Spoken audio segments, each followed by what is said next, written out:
Jadi kalau kita berhadapan sama sahabat yang sedang sakit kan, apapun sakitnya ya, termasuk yang COVID nih ya misalnya ya, atau ada teman ya, terutama perempuan ya, sedang sedih karena masalah sama anaknya, sama suaminya, buat dia cerita dulu. Jangan di awal-awal udah langsung kita, nanti kamu gini, susah. Kenapa? Karena perempuan harus ngomong. Bisa jadi dia sakit itu karena kurang ngomong, bisa jadi gitu.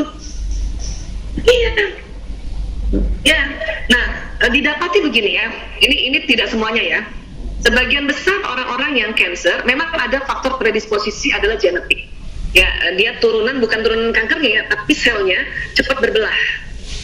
Kenapa sih cepat berbelah? Karena terlalu banyak menampung kesedihan, kekhawatiran, kecemasan. Jadi satu sel itu nggak cukup nampung berat, makanya dia berbelah untuk nampung satu kesedihannya. Itu orang CA ya. Makanya kalau kita mau bantu ya, kita mungkin ngobrol-ngobrol dulu, terus pas dia cerita dengerin dulu, biarkan dia keluarin dulu. Karena buat perempuan pada saat kita ngomong itu tanpa terasa baik levelnya. Minimal sampai courageous, semangat, atau minimal sampai dia rasanya ya semangat.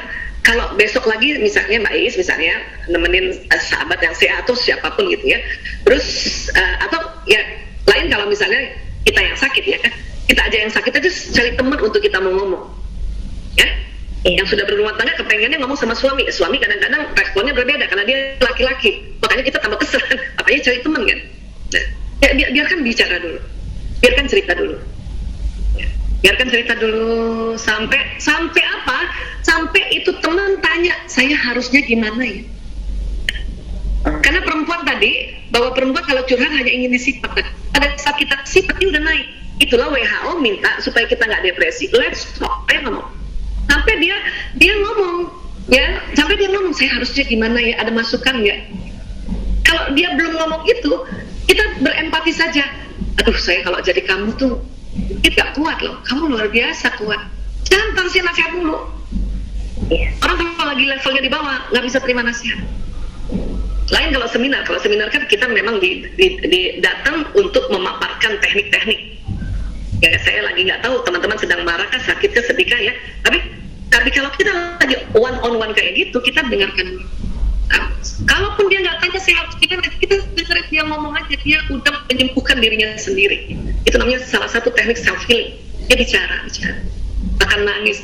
Dan pada nangis nggak usah kita bilang sabar. Apa marah itu? Ya sabar. Kadang-kadang udah mau naik semangat, turun lagi ke marah.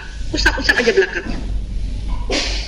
Ya aku juga kalau jadi kamu sedih. Makanya tadi namanya berempati, turut berduka, turut misalnya ya. Usap belakangnya. Kalau bisa ketemu ya. Tapi kan sekarang ini susah lagi nih kalau ketemu ya, jadi kayak gitu ya Mbak Is ya. Jadi dengerin. Nah kalau dia tanya, ini kalau temen ya. Tapi kalau misalnya kita yang sedang kondisi itu ya, kita itu tadi, kalau nggak ada orang bisa diajak bicara, kita ngomong, ya Allah izinkan saya bicara. Sering itu kalau ngomong sendiri, tapi karena saya tahu bahwa saya ngomongnya sama Allah ya, saya merasa memang saya sedang bicara. Kadang-kadang habis sholat, atau kadang-kadang lagi sholat, saya tiram aja di kursi atau di kamar, nyender di tempat itu. Ya Allah, saya begini, ya Allah. Dan teman-teman anak saya juga paham tuh kalau ibunya lagi dialog sendiri, itu nggak diganggu. Kenapa? Biar keluar tuh. Ya Allah, saya nggak usah dianggap, kayak orang gila, nggak usah dianggap gitu. Nah, kalau perempuan nggak ngomong, itu bisa-bisa jadi gila. Tapi dengan ngomong sendiri dan kita bilang, ya Allah saya begini, dan kita kasih tahu anak-anak saya lagi terapi nih, itu insya Allah malah jadi sembuh, naik dia level emosinya. Ya, kurang lebih kayak gitu Mbak Is. Nah nanti kalau biasanya kita kalau udah minimal rasanya ya udah ngomong sama Allah, terus kita langsung ingat, oh iya ya, Al-Quran, baca deh tuh ayat demi ayat itu tambah terasa dia naik, ayat demi ayat, sampai akhirnya enlightenment. Alhamdulillah, insya Allah frekuensi naik dan semakin sehat. Itu tadi yang saya sampaikan, bahwa kita tarik nafas panjang, istighfar perbanyak ya.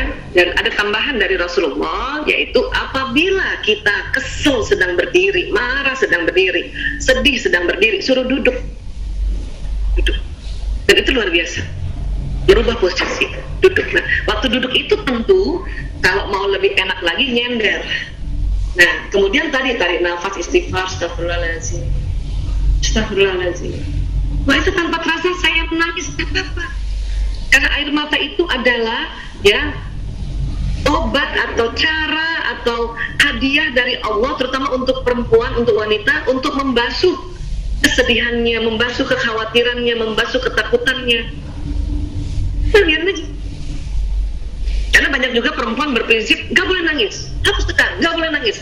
Itu tambah gak tegar, itu tambah gak naik emosinya, malah turun. Percaya deh. Ya, maka kita di dalam ilmu memanajemen emosi kita diperbolehkan untuk ya mengeluarkan air mata. Yang penting tidak mengeluh. Ya, itu namanya compassion. Menghargai. Ya Allah, saya sedang sedih, ya Allah. Ya Allah, saya sedang khawatir, ya Allah.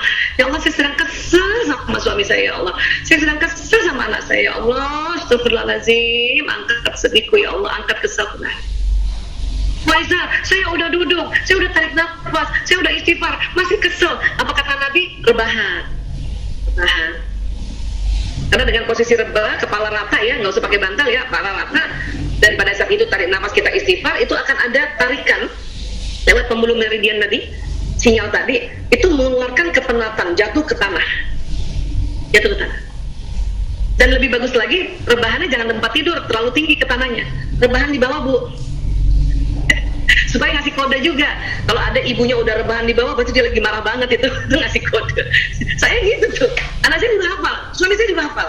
Kalau sampai saya udah rebahan di bawah, berarti ibu Isa tuh lagi marah banget. Dan mereka langsung, belum lagi diomongin lewat mulut, udah langsung ngerti. Ibu rebahan di bawah. Suami saya juga bilang gitu sama anak-anak, bisik-bisik. Ibu lagi marah, kenapa rebahan di bawah? Gitu.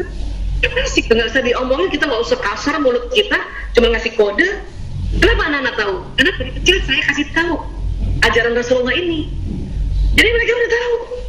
Kalau ibunya udah rebahan di bawah, kalau duduk aja masih belum tahu kalau ibunya marah, ada rebahan di lantai. Kadang-kadang benar-benar di lantai, nggak di atas karpet. Ya udah tahu, mak gue lagi marah nih. Ya langsung mereka cek, kita nggak ngelakuin apa nih? Kita ngelakuin apa? Masih kayak gitu ya. Nah itu. Kemudian menyikapi insecure. Insecure ini adalah rasa tidak amannya. Itu sebetulnya itu lazim aja, wajar aja. Karena kita punya emosi tadi kan turun. Tapi akan jadi masalah kalau kelamaan. Nah, kalau kelamaan, ya merasa saya nggak disuka orang, merasa saya cuma bisanya begini doang. Nah, itu berarti kelamaan tuh tadi ada di nafsu lawamah. Bahayanya apa? Depresi. Tahu-tahu gantung diri aja. Semua orang kaget, ya Allah, itu kayaknya anak itu baik ya, ibu itu baik, kenapa dia gantung diri? Padahal bukan masalahnya baik, ibu itu mendem. Emang nggak diomongin, tapi mendem, jatuh emosinya depresi, tahu-tahu gantung diri. Emang enak gantung diri? Nggak enak, Bu. Ya, makanya ya itu tadi, makin kita banyak belajar, kemudian makin kita pakai ajaran-ajaran dari Allah, insya Allah kita selamat. Ya, kurang lebih kayak gitu, Mbak Syarifah, mudah-mudahan bisa terjawab dan mungkin ada yang serupa juga bisa terjawab.